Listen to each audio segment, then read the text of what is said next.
Today on the Tim Marner podcast show for the second time, it's my mate Kevin O'Neill, Breatheolution, Breathwork, cold water facilitator, another Breathwork and cold water facilitator, another one.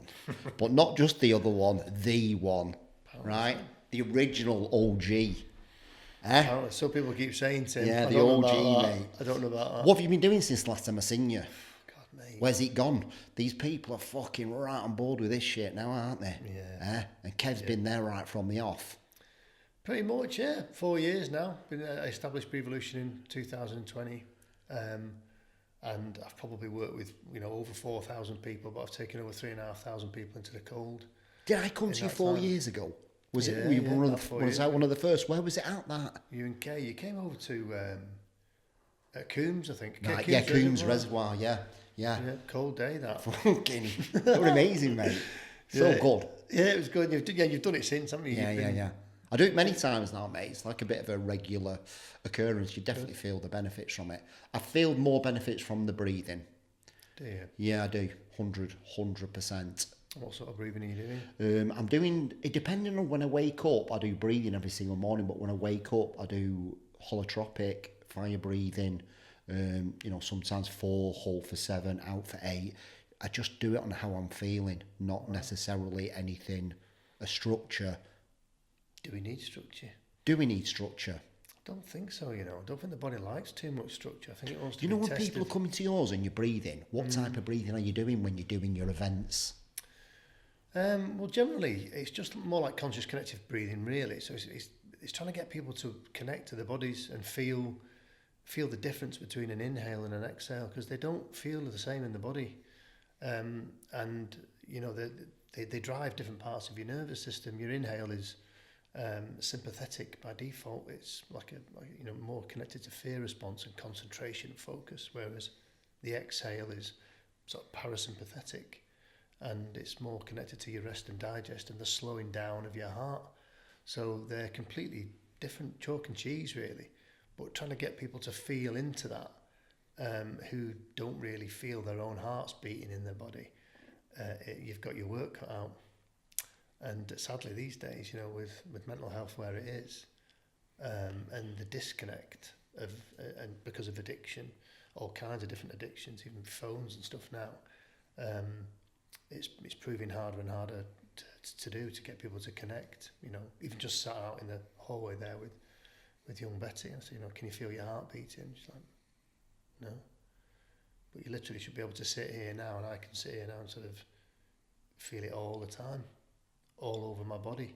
Yeah, there's something I've been doing in my breathing recently, mate, that connection between the brain and the heart.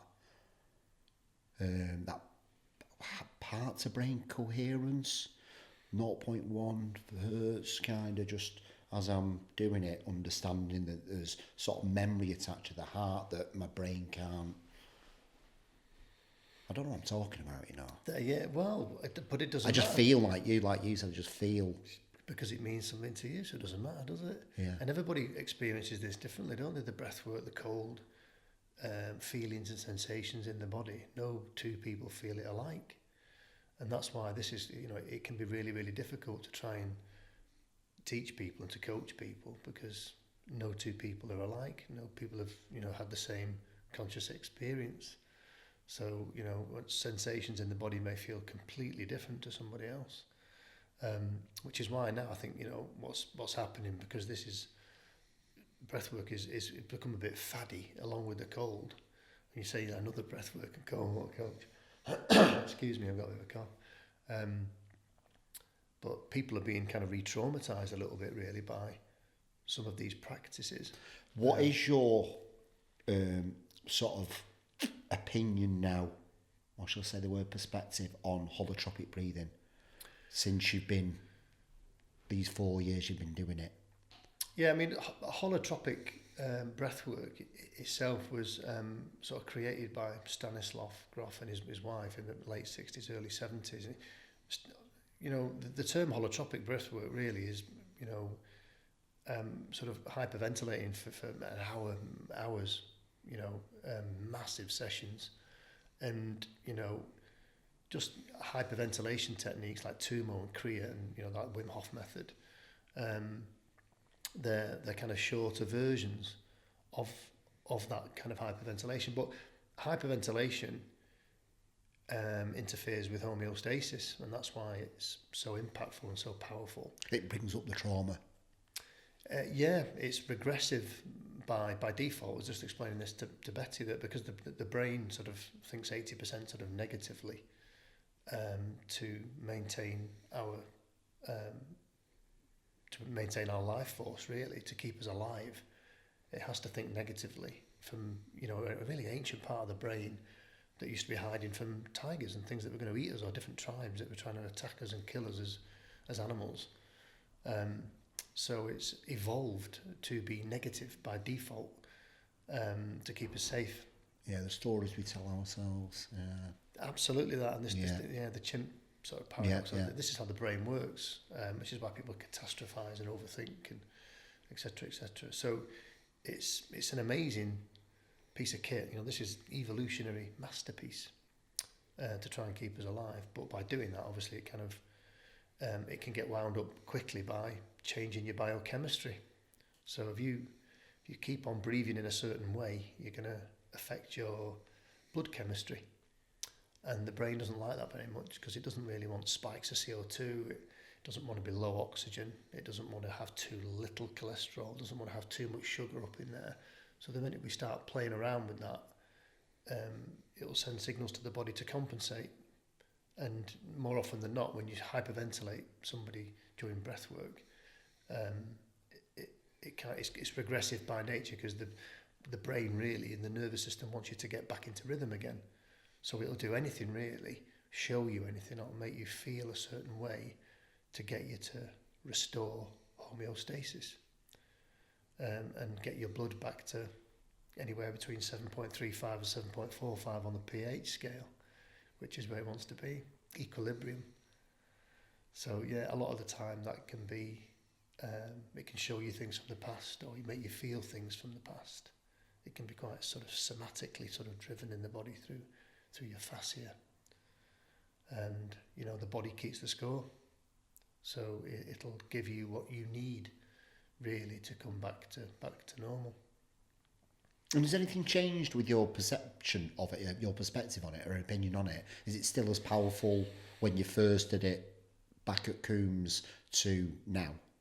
Yeah, oh God, so much has changed, obviously because I've changed. You know, it's been 4 years, and, you know, I've worked with just so many people from all walks of life. You know, men, women, kids, and it's been a real roller coaster. But I think the most important thing is with this is, one is listening. You know, you're good at that. You know, you're a big talker like me, but you're a better listener, and that's the key with holding space in this industry, is that you need to be able to listen to people, but also be able to watch them and how they react. And, you know, that's what I've been paying sort of close attention to over the past maybe 2 years, is paying very close attention to how people react when I say certain things, or when I move my body in certain ways, which is what I did again there with Betty in there. And just to show her that you can kind of change how somebody feels in their body, a sensation you can create by just moving your body towards somebody in a certain way. Wow. Because the body's felt it once, because somebody did it. Yeah. So the body keeps the score, and it keeps the score all the time. So that's what I've been watching. I've been watching for people's reaction to stress. That's the key. And I've been, you know, not just with cold, but with heat as well. And, you know, I've been in saunas a lot over the past 18 months, and I've been really studying men and women while I've been in there to see what they do, and they all keep doing the same things. Like what?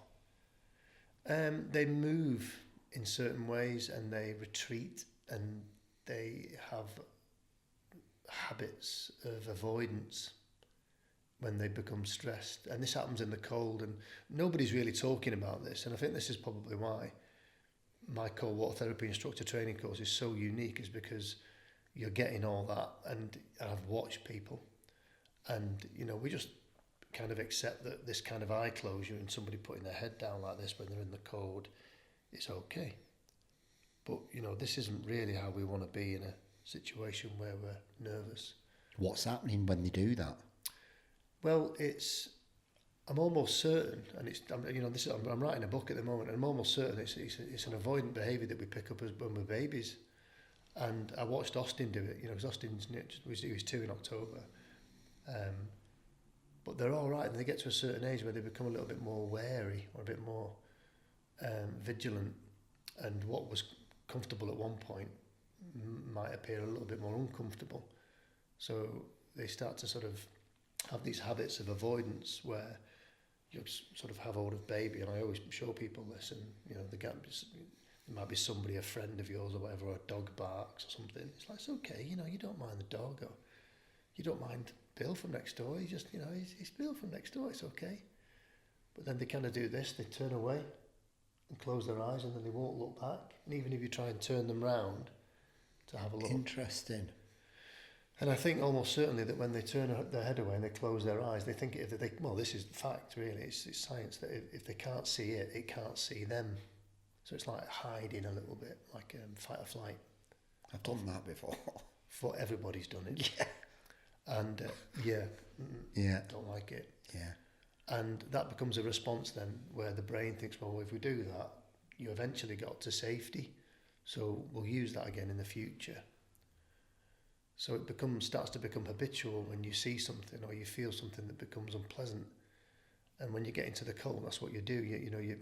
Even people that are putting courses out there for instructors, they're still doing the same things themselves at the moment. Yeah. When they're getting into the cold, the head down, eyes closed. This. And this isn't really where you need to be in the cold. You need to be here. Surrendering to it, embracing it. Yeah, but not too cold, because the body will always do what it needs to do in the cold. And if you go below a certain temperature, it's unavoidable. What is that temperature?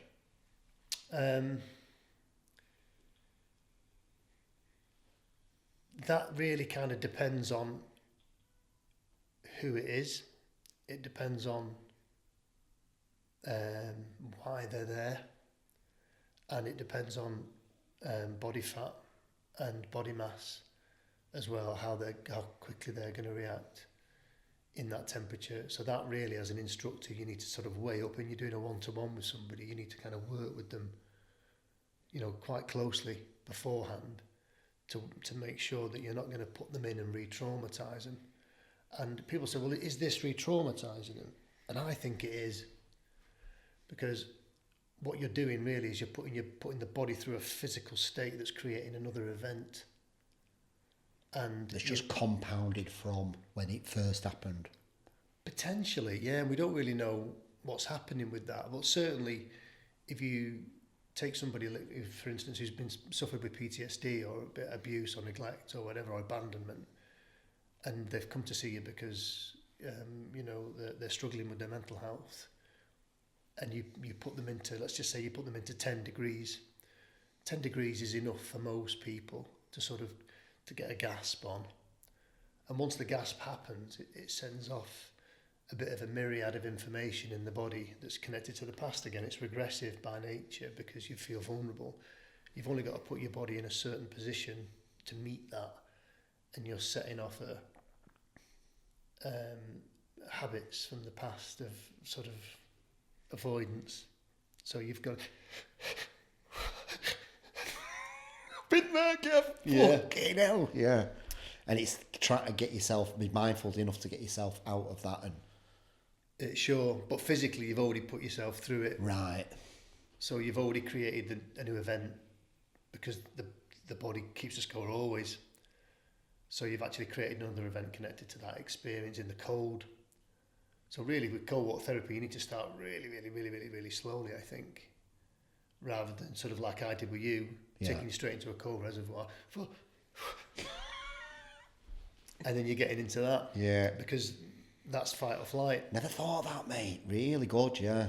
So, but it's the same in a sauna, and this is what's happening in saunas, and it's very specific, mainly guys that are doing it really, but any situation where you're uncomfortable and you retreat and you don't know that you're retreating, it just becomes a habit. Now, we're not talking about getting out of the sauna here, are we? We're talking about retreating within yourself while you're in the sauna, where you go into that. Yeah. If you don't know that you're doing it, it just becomes another event again, potentially, maybe, where you've become really uncomfortable and you leave the sauna and your body's been through the process of another event where it felt uncomfortable and you backed off, and then you go home, go and get a shower and go home.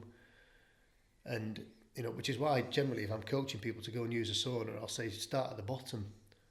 Don't start at the top, because it's easier at the bottom. So if you start at the top and it's 80 degrees and it becomes too much for you, you move down. Yeah. So the movement down really in terms of the nervous system is backing off. Yeah, me ego don't like that, Kev. I'm like, I want to get right in the fucking, come on, 2 degrees, motherfucker. I'm an 8. Absolutely, yeah, absolutely. And if you can deal with that, and you know where you are, and you've made connection, and you can identify your habits. This is, I'll have to move away from the microphone here, but when men are in the sauna, they tend to sort of come in with all the will in the world, and they're sat up here like this, and you're all right, yeah, that's bad, mate, yeah. And then squatting on the floor. And then you've got about 3 minutes where your thermal regulation kicks in, and you actually start to feel a bit better once you start to sweat, obviously. And then it starts to, but then about 8 minutes in, things start to change a little bit. And men specifically, they do this thing where they put their elbows on their knees like this, head down. Yeah, I do that. And then this. And then they... Yeah. So how do I look? Not good, mate. You're about to crash land in a plane. Sure. So it's fetal position. It says avoidance. Yeah. Yeah. So and most people do it. So I avoid doing that ever now in the heat, because I want my nervous system to know that I'm in command. And I don't go in at the top unless I go in at the top because I'm okay. And what Kev's saying is command not with ego, but command with... Yeah, knowing yourself, knowing where you are, and it'll wind you up. It'll try and get you. The nervous system will try and probably get other ways to try and make you feel uncomfortable. Yeah, thoughts will come into your head and stuff like that. That's like, Yeah, and one of them got me. A guy came in and he was chewing really loudly on some chewing gum, and it was kind of winding the nervous system up a bit. I thought this feels... It's winding me up. Feels a bit more uncomfortable. Some of the chewing gum in a sauna. Yeah. So it's what, winding his nervous system up by chewing? No.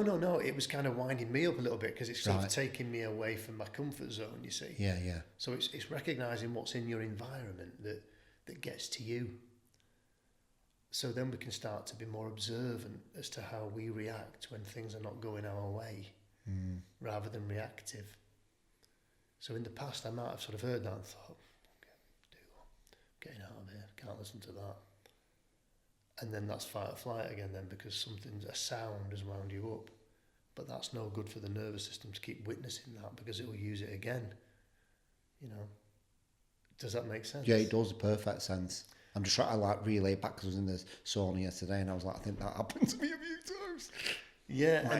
Get out of here. They're talking negative, these. Yeah, anything like that, we're talking negative, yeah.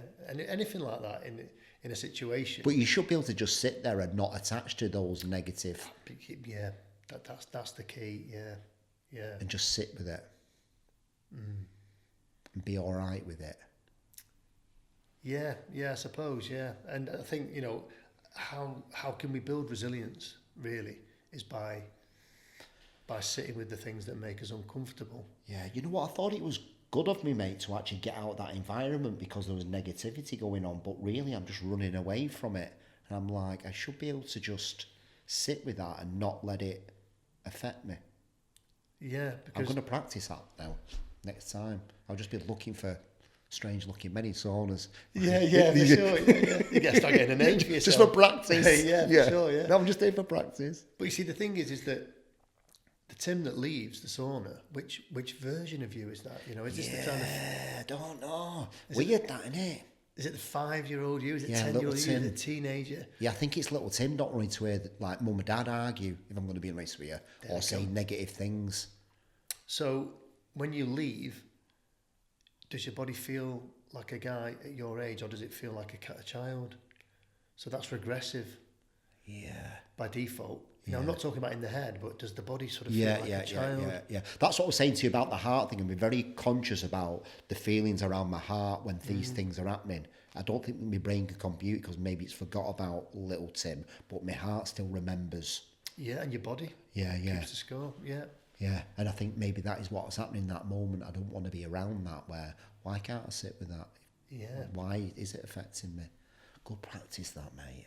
And just by talking about it like this, you've only got to hear it once, and then you start to connect the dots. Yeah. And it's like, hang on a minute, I'm just going to give myself a second. When I get that message or when I get that voice note, yeah, little Kev wants to kind of react there. So it's like, okay, fair enough. Let me just have a breathe. Let me just have a minute, and then I'll respond to it. Yeah. And just because the fight or flight, 80% negative default brain will kick in and be like, and you'll make a mistake, you make an error. So it does bring on more focus if we try to use cold water and heat, but don't form these habits of avoidance when we're using them, and I don't like people doing this.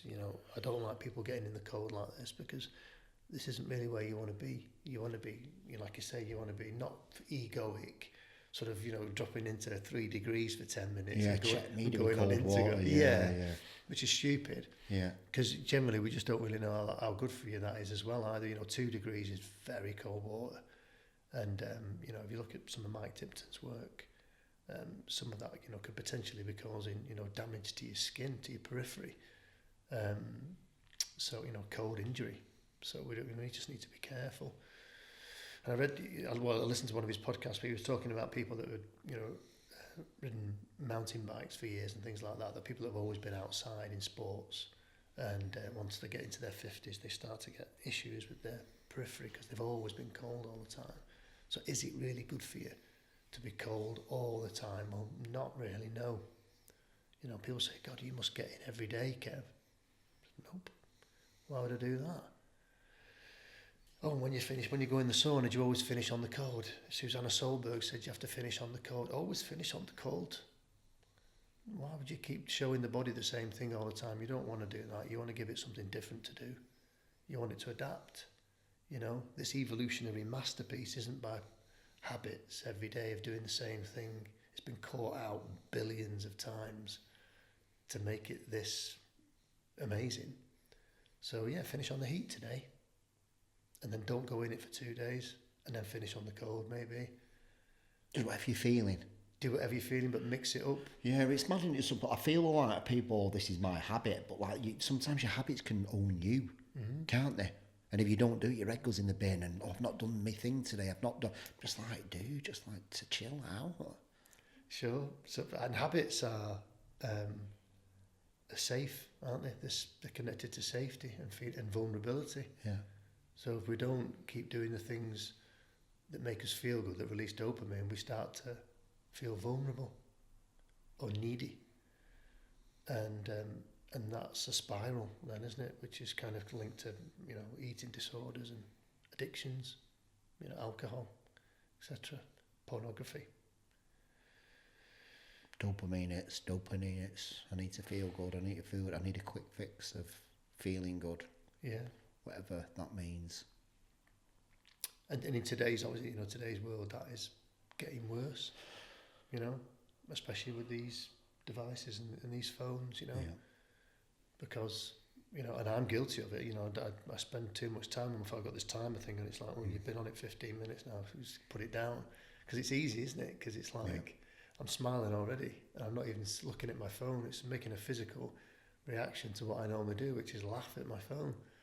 So it's, for the purpose of the camera, the ones that are just listening, a smile appears on my face because I know what I'm going to tell you next. Because it's funny, some of the things we keep looking at. But every time this happens, you get dopamine. So it is affecting us, But unfortunately, obviously, these devices, I think the problems with kids now with ADHD and why it's so rife and why child mental health is, through the roof, is because they're constantly, maybe, I don't know, thousands of times a day or whatever. I think the average is 8 hours a day for kids. Yeah, they're going through these little things, and it's like, oh, sure, check that out. And they're swiping up, and these little snippets of information that the body's got to sort of take on.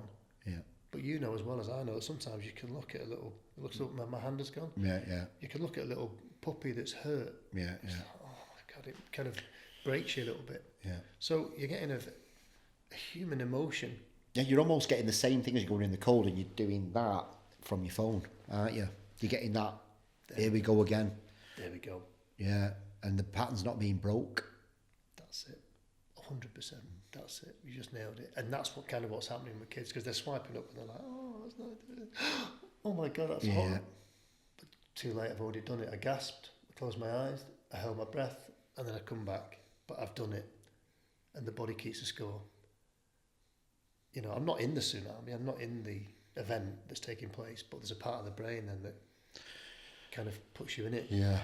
It's too real. Especially the kids who are so, without them knowing it, intuitive and empathetic, they're the ones that get hit the most. Unknowing to them, they can feel themselves there. Sure. They're far more likely to commit suicide. Yeah. And teenage suicide is on the rise. Male suicide is on the rise as well.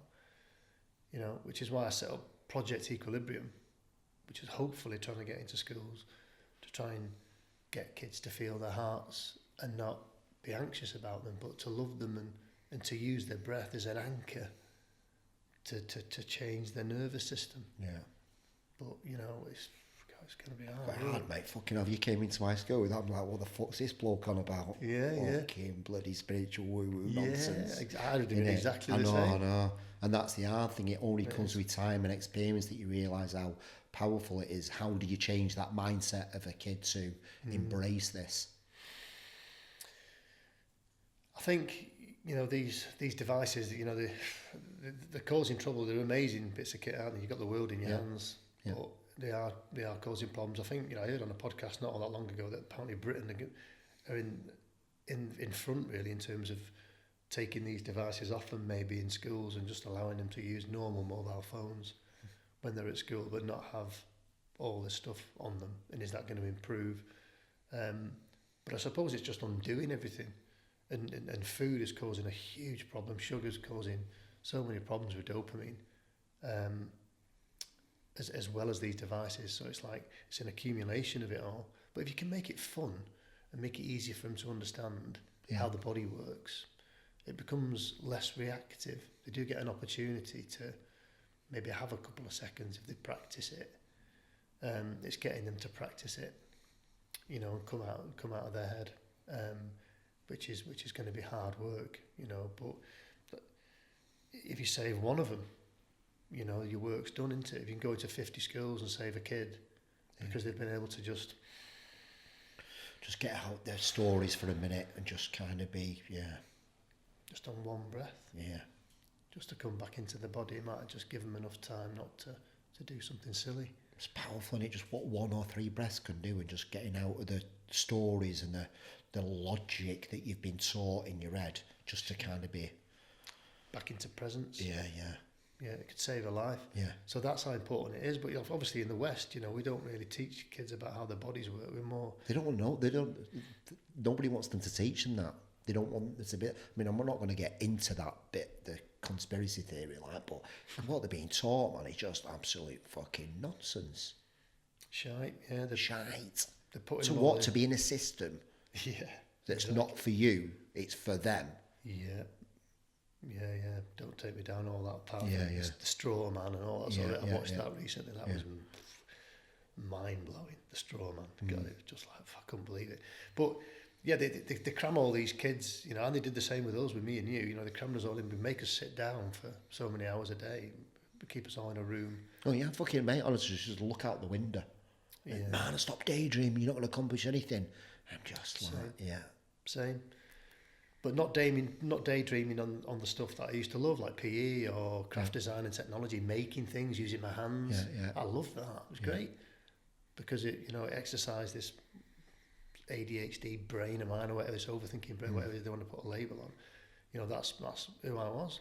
But I couldn't focus on any of the stuff because it was just so bloody boring. I just think I didn't see point in it. No point in it. Just like that fucking cloud looks like a dog, man. Because everybody else see that. It's a fucking dog, that cloud. Everyone else is like fucking mathematics. I'm like, it's a fucking dog. It's a cloud. Does anybody get it? Yeah. But they're not interested, Then are they they? walk. No, but I think that's got to change. You know, ADHD really is it's a superpower, if you can imagine. Oh, yeah, if you can harness it. Fucking hell. The laser focus you get. My brain, when it's laser focused, I'm like, holy shit. Sure. It's allowed you to build this, your brain, and how it thinks. Yeah. And it's analytical. Hey, you get fucking paid for daydreaming now, pal. Yeah. How'd you like me now? Yeah. How'd you like me now? Yeah. How'd you like them apples? Exactly that. But this is what we need to do with kids, really. I mean, you say, look, if you want to go and build a brick wall, just go and build one. Yeah. If you want to go and dig a hole, go and dig a hole. Get your feet on the grass. Go and play in the dirt. Yeah. Go and do what you need to do. If you want to go and create some art somewhere, go and do that instead. Have an ADHD day today for all the kids at ADHD. Have one day where they do what they want to do, within reason, obviously. Yeah. But, you know, just stop stifling them. You know, look at Einstein and, you know, Isambard, Kingdom Brunel and these eccentrics from the past. You know, our whole world has been, you know, developed by people who were very eccentric. And were they ADHD? Were they autistic? Yeah, I bet a lot of them were. So this isn't new. You know, it's a new form of it because of these devices and because of comforts that we have now as human beings. But we want these minds to wander off and reinvent things. We want these minds to wander off and think, can you cook food by using microwave? Can you possibly might be able to do that or send that through there at the speed of sound? Yeah. Well, yeah. But these people had to go away with those brains and forget about English and forget about maths. I'm not interested. Yeah, forget about logic. Just get your intuitive state and just flow and Absolutely. See what gets downloaded to you. 100%. Yeah. And that's, you know, which is why I say to people, you know, people go, oh, I've got ADHD. It's good. Use it then. Yeah. It's a superpower. It's going to allow you to do something that not many people can do. Use that power, that gift that you have. Yeah, the breath work, you know, just from my own experience, anybody listening, the breath work and cold water and sauna helps me focus that. Sure. Helps me channel it. Brings me present. My mind doesn't wander off into, it just helps. And so when I'm in the sort of real world, fucking hell, good luck to you. Sure. Yeah. And that's not by talking, it's not by sort of talking therapies, it's you being physical with your own body. Yeah. So it's putting you back in command, back in control. I'm doing this. Yeah. And that's really powerful, you know, for people that, you know, maybe some of their control was taken off them when they were a kid, or you know, somebody was careless with your vulnerability. Yeah. I'd seen a quote the other day, and it was by a really old scientist. I don't know his name. I'm not that clever. And I think it messed people up. And it says, "I think, therefore I am." And I think that messed a lot of people up. Where, you know, when you go to the Buddhist, it's like, "I feel, therefore I am." I think too many people, the logic and the stories they tell from thinking, get in the way. You've got to be in that feel state, and that's what the cold water does. That's what breathing does. I'm in this intuitive feel state where my brain doesn't even. I'm like, I'm not there to meditate. I'm not there to. I'm here. Sure, absolutely. And the complete opposite to that connection is addiction. Yeah. Whether it's your phone or whatever it is, or alcohol or whatever, you know, buying things aimlessly on shopping channels or shopping apps that you don't need, and you know, and habits of trying to make yourself comfortable and warm and safe, you know, that are not good for you, you know. So it's like, but it's finding balance between it all. It's finding this equilibrium that's the key, you know, which is really hard to do per individual, because generally we get fed up. You know, some days are tough, and sometimes we're going through things in life and grief and loss, and it's easy then to get back into that state of habit again, feeling safe. But that's generally the time where you need to be vulnerable the most, is when you're already vulnerable. It's cruel, really, but it's like, oh God, you've just been to a funeral, mate. You're getting in the cold tank. why, mate? Just go to sleep tonight. I said, no, I'm not. I'm getting in the cold. I'm going to go out and run up there barefoot in -3 conditions on Jacob's Ladder because I need to. Because I need to stress my body and be in control of that. And, this is why, ultra marathon runners and bodybuilders and these extreme athletes, that they've all got stuff. Well, not all of them, but a lot of them have got stuff from their past that they struggle to deal with. They're either running from, or they're building a suit of armour to protect themselves. All that stuff. Yeah, all that stuff. Yeah, 100%. Yeah, but it's helping them because it's keeping them in command of their physical being. And obviously, eating disorders is the same thing. Because obviously, it's one thing that we have control over what we put in our bodies, and what we don't put in our bodies. We're in command of that. You just put in my vape then. Thanks, Kev. But that's it. You did it nice though, didn't you? You did it in a really nice way. Yeah, because nobody had to see that. It's like, don't get me wrong, I'm an alcoholic. I'd love to have a beer here with you. Right. And I'd love to smoke a cig. I'd sit here and smoke a Marlboro Light and all day long if I knew it was good for me. It's not, is it? But it's not, no. And for the simple reason is that, I was an alcoholic for like 18 years. And the fact of the matter is that I could probably have a drink now, be okay. I've changed a lot with it, and I've got my head around what my nervous system's doing, and I can almost get it's like a pre-warning a little bit. I say this to people all the time. I used to be really jumpy. I used to be one of these people, you go under a bonnet and somebody beep the horn, I'd be like, hey, you fucking hell, what you doing? I'd be dead jumpy, whereas now, these noises, they kind of go off. But it's like there's like a second, or a couple of seconds where you just analyse it rather than react to it. And that's something that I'd not really paid any attention to. But I'd noticed it maybe about 18 months ago. I thought, I don't react to that noise the same anymore. Now, that's not to say that I don't react. Oh, yeah, I'm some kind of guru. Internet's full of gurus. I'm no guru at all. And I've still got my failings. But I do feel that when these things, like, I was in a coffee shop the other day and literally this dog, and everybody jumping out of the seats. But, you kind of hear it. But it's not, a danger. So is all that work that I'm doing with the breath and with the cold and stressing my body, is that creating that? And is that the difference between kids that are wearing ear defenders now in classrooms because that nervous system thinks that it's too noisy outside when it isn't? Take the ear defenders off and try and work out why the nervous system of that animal is on high alert. Yeah. That's the problem. You can't blindfold them next. You're not going to be able to cut bung their noses up so they can't smell anything. We've got to try and get the nervous system to just calm down a little bit so that it doesn't appear to be too noisy, because it isn't. Yeah, isn't that sauna? Really good, mate. Really good. That's the key that I'll take from this, and that practicing that. Because I do feel it's really noisy in that sauna when they're negative, and I feel that little Tim gets out, not big Tim gets out. And I don't mind big Tim getting out if the emotion attached to it is like, look guys, no offence to you both, but I don't want to hear that. I don't think that's a nice way of talking. I think language is power, and I'm going to step out and then step out. Yeah, for sure. Yeah. I don't even say that, I'll just walk out just like cool as fuck. Yeah. Just slam the door. Yeah.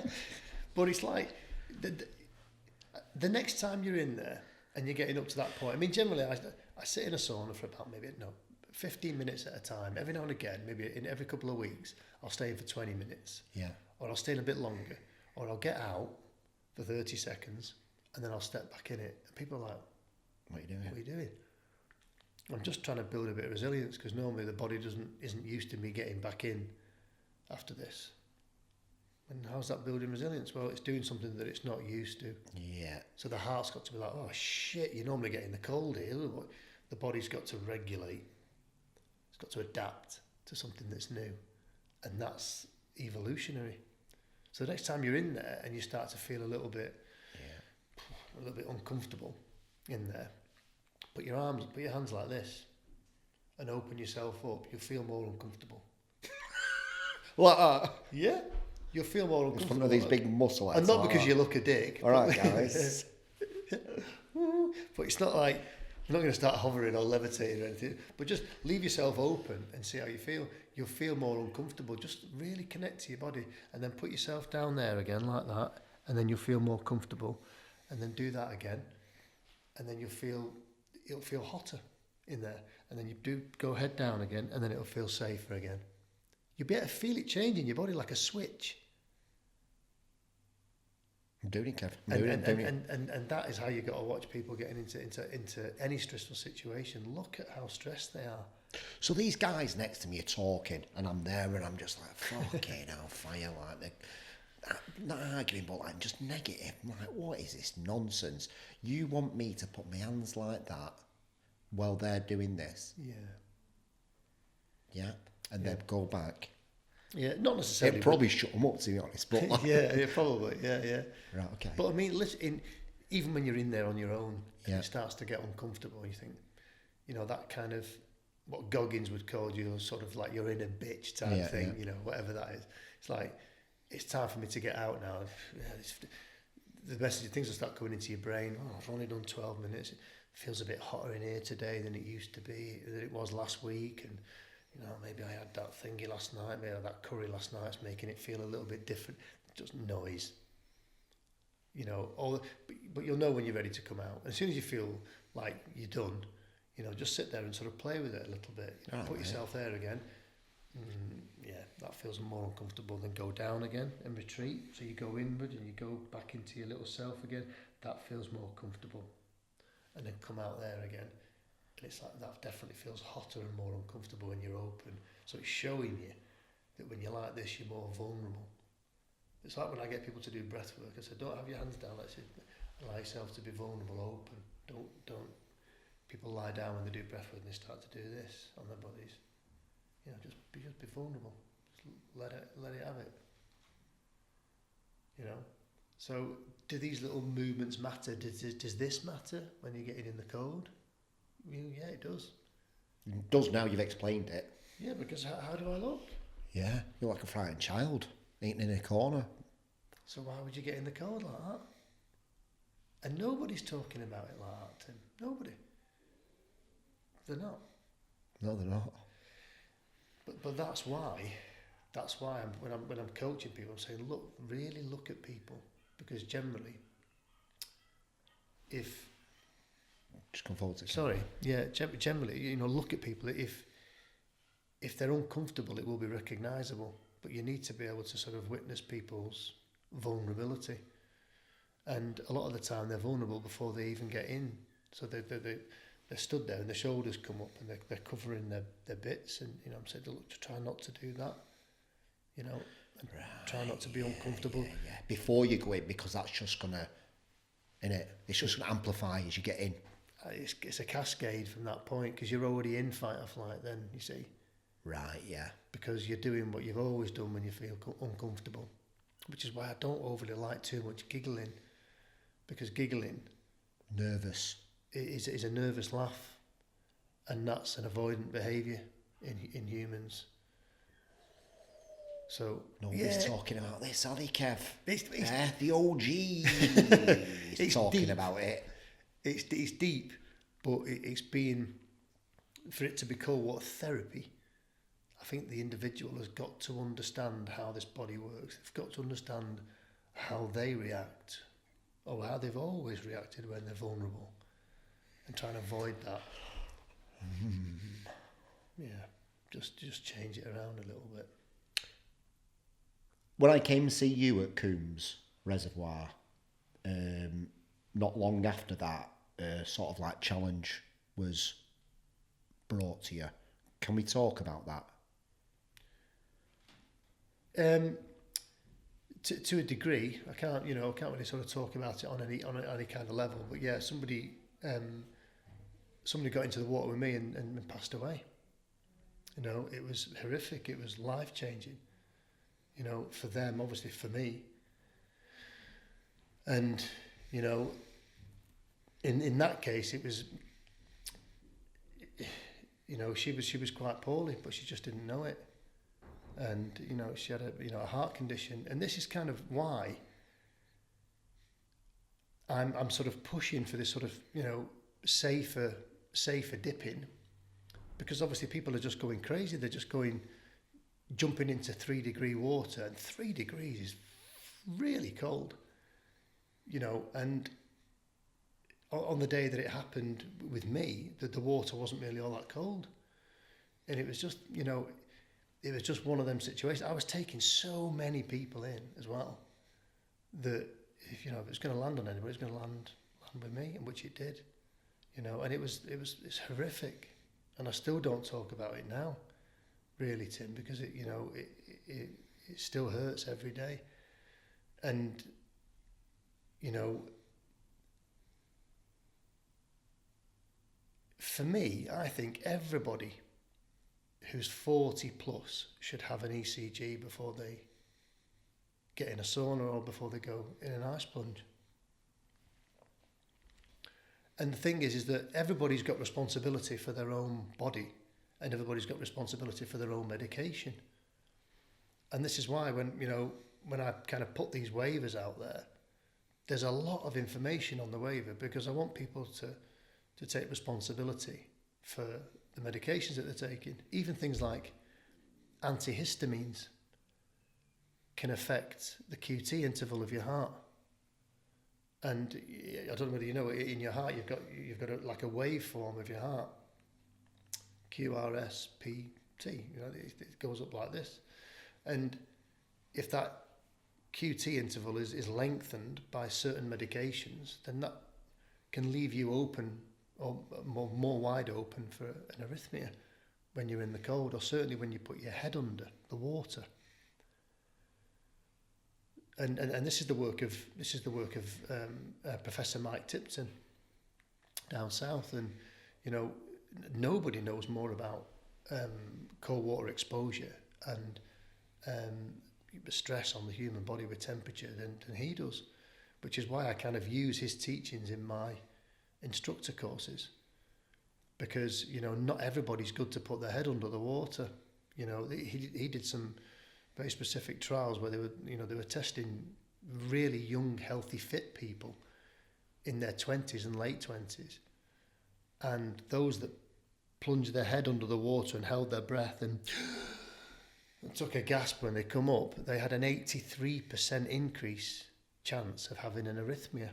Now, because their hearts were okay, these little arrhythmias, or different beats in the heart, these little flutters that happen, they're fine.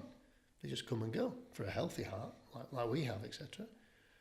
But if your heart's not really healthy, or there's something underlying there that you don't know about, like in my case, with that poor lady, you know, if you've got something that's underlying that's quite serious, in that case it was something called left ventricular hypertrophy, which is an enlarged heart. If you've got something like that that's ready to go, it's going to bring it on just like that. And nothing puts the body, the physical human body, into shock quite like the cold. It's very unique. There are 10 times more cold receptors on the body than there are heat receptors. So if you're not used to it, it's gonna take you through a process of a gasp reflex. You're going to get major vasoconstriction in the body, and it puts the heart under tremendous pressure. It's like somebody that's morbidly obese running a marathon, and they never run. You'd never ask somebody to run a marathon who's been sat on a couch for 10 years. You wouldn't do that. So in some cases, why would you ask somebody in their 40s and 50s who doesn't really exercise all that regular to get into 5-degree ice tank? You're running a risk, I think. And, you know, I was incredibly unfortunate, and of course so was she. And, you know, in all the time that I've been doing this, you know, I've always been super careful with people, just asking how they are and are they healthy, are you fit, etc., etc. And you can do all the checks in the world. Yeah. But if they don't know, then what hope have you got? Yeah. you know, and you know, in that particular case, you know, that condition, you know, it doesn't even always show up on an ECG, that kind of condition. So it's like, did that get out into the news and the yeah, of course it did, yeah, because there was an inquest and stuff, so, you know, because they had to be kind of investigated.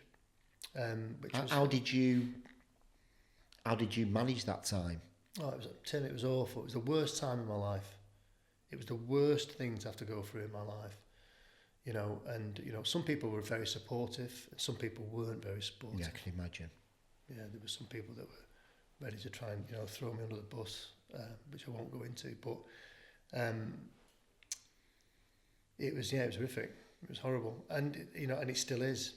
It's but you know, it has, you know, enabled me to sort of, you know, look at this in a different way as well, and hopefully, you know, in the future, you know, if they ever decide to sort of legislate this, you know, hopefully, you know, I'll be able to, you know, have some involvement with that. You'll be at the forefront of it. Yeah. Well, maybe not at the forefront of it, because, you know, some people have been doing this for a long, long time. Like I say, Professor Mike Tipton, all his work is just phenomenal. You know, I've been doing this for 4 years, but, you know, I think it's almost certainly, you know, I think going forward, anybody that's 40 plus should just have an ECG. Just, you know, just, you can buy these devices now that they're quite small devices. You can just do a little test. Yeah.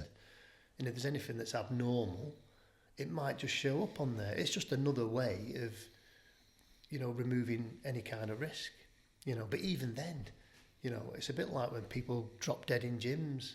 Mm-hmm. You know, it happens almost every day that somebody will go into a gym who's not quite good for it, and they'll get on a treadmill and then they'll disappear. You know, that happens all the time. Yeah. You know, but obviously getting into cold water is very specific. You know, it hits the body hard. You know, and it increases cardiac output. And if it's not up to it, then, you know, you just need to be really, really, really careful. You know. When did you stop blaming yourself, and how did you stop blaming yourself? If you don't mind me asking, mate. Yeah. No, obviously, I know you, and you've obviously took it on yourself, and obviously, like, if it's my fault, it's my fault. When have you been able to realise that it wasn't? Well, if I'm honest with you, on the day, I knew it was nothing. I knew it wasn't my fault. I knew there was something wrong. You know, on the day that it happened, and, you know, when I spoke to the paramedics were there and stuff, you know, and when they came up, they said, look, even if we were here, there's nothing you could have done.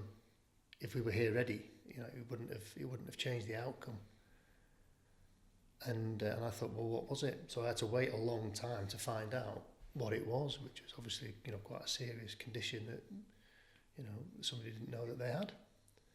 So I stopped beating myself up about it, because, you know. Yeah, I think that's what Mora meant. Yeah, because at the end of the day, you know, there's an element of risk with anything, you know, when you're doing anything. If you're doing a bungee jump, if you just make somebody jump, you can give somebody a heart attack or a cardiac arrest. You can, you know, people have cardiac arrests on roller coasters, which is why they say don't get on if you've got a heart condition. You know, people have cardiac arrests all the time for different reasons, carrying shopping bags or just going up a flight of stairs. People just drop dead in the gardens. Yeah. And you know, it is what it is. It's, you know, it's just, you know, it's the luck of the draw. You know, that it kind of, you know, it turned up for me and for her. But it's like, I refuse to keep beating myself up over it, because, you know, and I was doing a little bit of that at the beginning, but, you know, it's past pointless, you know.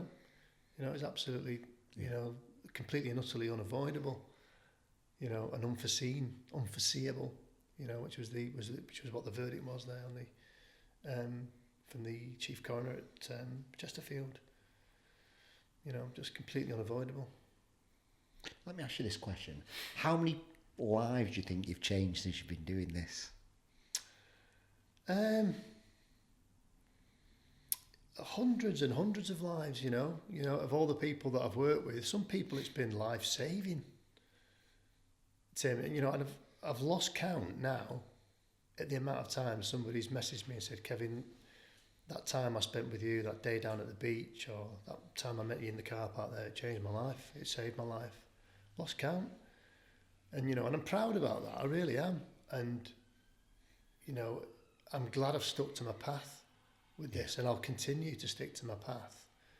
And, I don't really want to take in huge, big groups of people. It's not for me, like down at the farm club, there are these big hordes of people. The real work with this is one-to-one. The real work with this is getting individual people to be able to connect to their bodies and to be able to connect the dots of their own trauma and their own stuff so that they can live happier and free and more free of the sort of shackles of their past that they keep reliving. In people like with PTSD. Yeah. And that's the work that I really want to do. But that you need to be close for that. You can't do it online. Training like that needs to be in person, because that's what this is all about. It's all about connection. Yeah. That intuition, listening, feeling comes from that. What you can't do it with a mass people just jumping into a river and doing that. You can't look at people and how they're feeling and how they. It's just Yeah. Listen, you want to make money, but me and you both know what your vision is, and your integrity and doing the right thing 100%. by people. I just want other people to know that it's important that you research your cold water therapist, your cold water facilitator, and understand these things that Kev's talking about before you decide to do it, or even if you're doing it now, that it just gives them a different perspective, a little bit of knowledge to kind of go, bloody hell, I do that. Maybe I need to rethink this. Yeah, for sure. Just make sure that you're healthy. Make sure that you're okay, and that includes young people as well. For me, it doesn't really cost much today to go and get yourself tested and get your blood pressure done and have your bloods tested. I've taken blood pressures of loads of people, and some of them are through the roof. I've had to refuse them, and they've gone away and they've come back and said, "Oh, Kev, I went to the doctors. I've got this problem with my thyroid. That's why this was like." So thank you so much. It's like, so, and I'm not a medic, I'm not a doctor, I have no sort of medical sort of background apart from, I did a FREC 3 course not all that long ago, like a medics type course, and which was amazing. And I'm a basic life support instructor now with the Resource Council UK. And I train people, on the courses to how to bring somebody back and how to use a defib, because I think it's sort of vital, really, for this, for this work that we're just making a few precautions. We're just taking it steady, but not throwing everybody into 3, 4, 5 degree cold, because it doesn't need to be that cold. 10 degrees is ideal for me. 10 degrees is the temperature, really, where you can sort of safely kind of work. Once you get to 8 degrees, you start to activate a very, very different part of the fight or flight response in humans, because it activates nociceptors in the skin, which are pain receptors. And once you get pain receptors, it becomes a little bit heavier on the body, and that changes the response again. So just be careful what sort of temperature you're getting in without sort of doing your homework first, because you don't want this. You don't necessarily want that, really. You just want it nice and gentle. Just observe where you're at with it, as opposed to this again, because this is another event for me. Yeah. And we don't really want too many events with the nervous system. We want to try and see if we can use the cold water therapy as therapy to understand. I mean, the key's the therapy bit, isn't it? Yeah. For sure. Anybody can get into cold water, cold plunging, contrast therapy. Ambulances are being called out all over the country at the moment. People getting into red hot saunas. Yeah, they're what's it, then passing out because all the blood's going there and they're fucking just like, Exactly. Yeah, so they're running into the sea. It's fucking brutal. And then passing out. It's brutal. It is brutal. Yeah. And it's a surefire way of you know, getting into a sauna and experiencing blood vessel dilation, complete blood vessel dilation, then sucking all that blood away when you get into the cold. It's like, it's quite heavy on the body, and not everybody's good for that, you know. So, you know, and I think, you know, people fall into cold water who are not used to it, even though they're young and they're strong swimmers, but they end up passing away because of cold shock. You know, we're too sedentary, Tim. We're too comfortable, aren't we? Yeah. And we need to use the cold. We need to use fasting. Yeah. And we need to stretch the flexibility of all these regulatory mechanisms in the body, our barrier reflex and chemo reflexes, to try and see if we can get this body to adapt in as many ways as possible. That's the key it's to about growth, isn't it? Challenging yourself to grow. Yeah.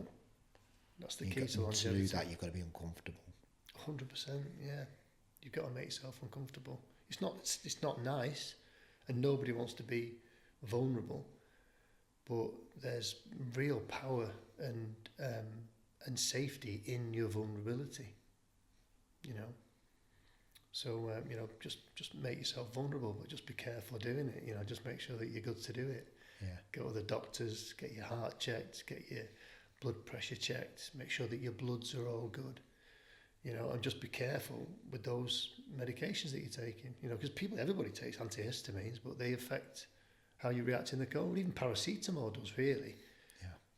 Because paracetamol interferes with signals from the hypothalamus, and that's what's basically in command when you're getting into cold or heat, is hypothalamus. So you don't really want to interfere with any signals from that. You want it to do what it's meant to do for the body. So even paracetamol, probably the most taken drug ever, is you know, affecting how you react in temperature. So if people want to find out more, Kev, right, if they want to book in to become a cold water facilitator under Breatheolution, where can they find you? Yeah. You can go to breatheolution.com, breatheolution.co.uk. You can obviously go to my Instagram at Breatheolution, and you can also go to coldwatersafety.co.uk. Coldwatersafety.co.uk is literally going to be a website full of instructors and, you know, a forum where people can leave information about their own experiences, etc., etc. It's just going to be a big hub of information that's collected from all these different instructors, hopefully all over the country, just to make it a bit more safe, really, because people are still just, you know, plunging into freezing cold water. It's not good for you, you know. What the legislation behind becoming a cold water facilitator, a breathwork coach? What legislations are there? Is there? Well, there aren't any, you know, and so people can just do cold water with people and charge them without having to do any course or anything. Yeah, because it's not really regulated. The industry's not really regulated, and it's the same with breathwork really as well. And you know, there's some amazing breathwork teachers out there, some transformative breathwork teachers like Steph Magenta, Seven Directions Breathwork. She's absolutely fantastic.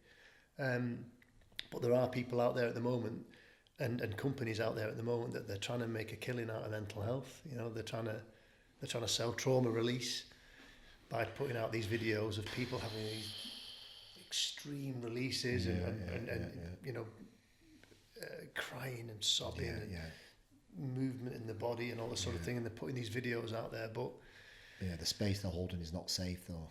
It doesn't always appear to be. You know, I'm not pointing fingers at anybody, you know, in this industry, because they're all trying to do the right thing. They're trying to help people, but I think a lot of the time people are going to these events and you know, they're lifting the lid off Pandora's box, but they're just being sent home. And then, you know, people are getting home and it's like, oh God, what the hell was that? You know, I feel awful. And we don't want that. Don't want that. No. And that's, you know, that's coming up every week for me. I get a call or a couple of calls a week saying, oh God, I did this thing. Kev, what were these emotions I'm feeling? What is this? You know what I mean? That aftercare, that, you know.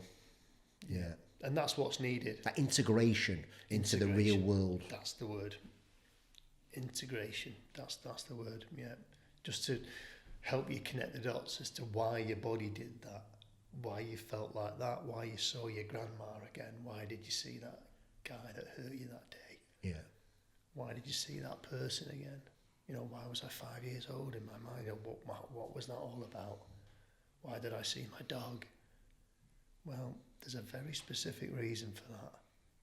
But, you know, if you just go into a tent and do a load of breath work with people at a festival, you know, they're not always overly bothered about what you do when you leave. They just want to make you sort of feel, and then... Yeah, get a quick testimonial from you, and then off you pop. Off you pop, yeah. Just crack on. But when and it's okay while you're at the festival. It's like, wow, that was an amazing experience. Let's go see a band, and then you get home, and it's like, once you get on your own, or you're in your car on your own, it's like, God, what was that?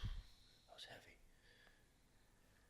You know, so... Yeah, them feelings going to be suppressed for 20, 30 years, Yeah. all coming up in one, and then how do you deal with that, and how do you talk it out, and how should I be feeling? Yeah. Or you keep getting images, repetitive images again of what you saw, maybe. Yeah. It's coming up in your dreams. Yeah, coming up in your dreams, or, you know, you start to be triggered by certain things that used to trigger you back in the day. God, it's never normally bothered me when I heard that song. Yeah, because you've suppressed it so deep. Yeah, and all of a sudden it just all comes back again. Yeah. You know, so it kind of re-traumatises people. But I think that's kind of what can happen in the cold.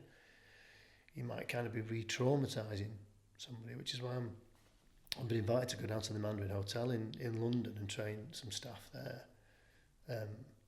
Because they specifically don't want to do that in the cold. They don't want to re-traumatise their clients. Reawaken the shadows. Yeah, absolutely. There's obviously, it's amazing to be able to regress and go back and show you how that works. But it's just some people are just not ready for it yet. Yeah, no. They're just, you know, just gently with some people. Yeah. Some people are like, yeah, I'm ready. Yeah, I love it. I love it. Yeah. I love the shadow work. You know what I mean? I'm cool at asking myself the hard questions, and when they come up, and I've got people around me, I can sort them out as well. Yeah. And kind of, oh bloody hell, fire right. That's what that. Sure. Powerful. It is powerful. It's But powerful. some people aren't ready for it, and then you do it slowly in the 10 degrees, a little bit. Let's talk it out. Maybe do it again. Do it again. Put in a practice. Exactly. Beautiful, Exactly mate. that. Yeah. Got big love for you, Kev, you know. Big love, mate. I know, I love Honestly, you, mate. massive, mate. I know, massive. I know. It's so important what you're doing, like, and I can't recommend you enough to people. And I'm sure you get it all the time and stuff, and Kev's a bit of a guru, but it's like, honestly, mate, it's so important what you're doing, mate, and yeah, I'm really pleased you're around and what you've been through and stuff, and you've been given a gift very, very early, I feel, that's helped you grow into the amazing fucking... I'm going to say the word stud for some reason. Yeah, Stud. right. Yeah, Jesus Breathwork Christ. stud. How was that for you? You're just playing that. Thanks. Mate, thank you so much, man. I really appreciate those kind words, Tim. I really do. And, you know, I'm going to keep doing it. Like I said, I'm going to stick to my path. I'm going to keep doing what I'm doing, yeah. You know, just doing it my way. Yeah. Because it feels right. Yeah. And, you know, I'm good at this. Yeah. You know, and I like I said, nobody's talking about it this way. So, you know, I'm getting ready to sort of to take it forward. You know, all this that I'm talking about, it matters, and it's a real thing. You know, how people react to stress. So, you know, that's why I'm going to keep on pushing it and keep on witnessing people in saunas and how they react to stress in shopping queues and how they react to other people.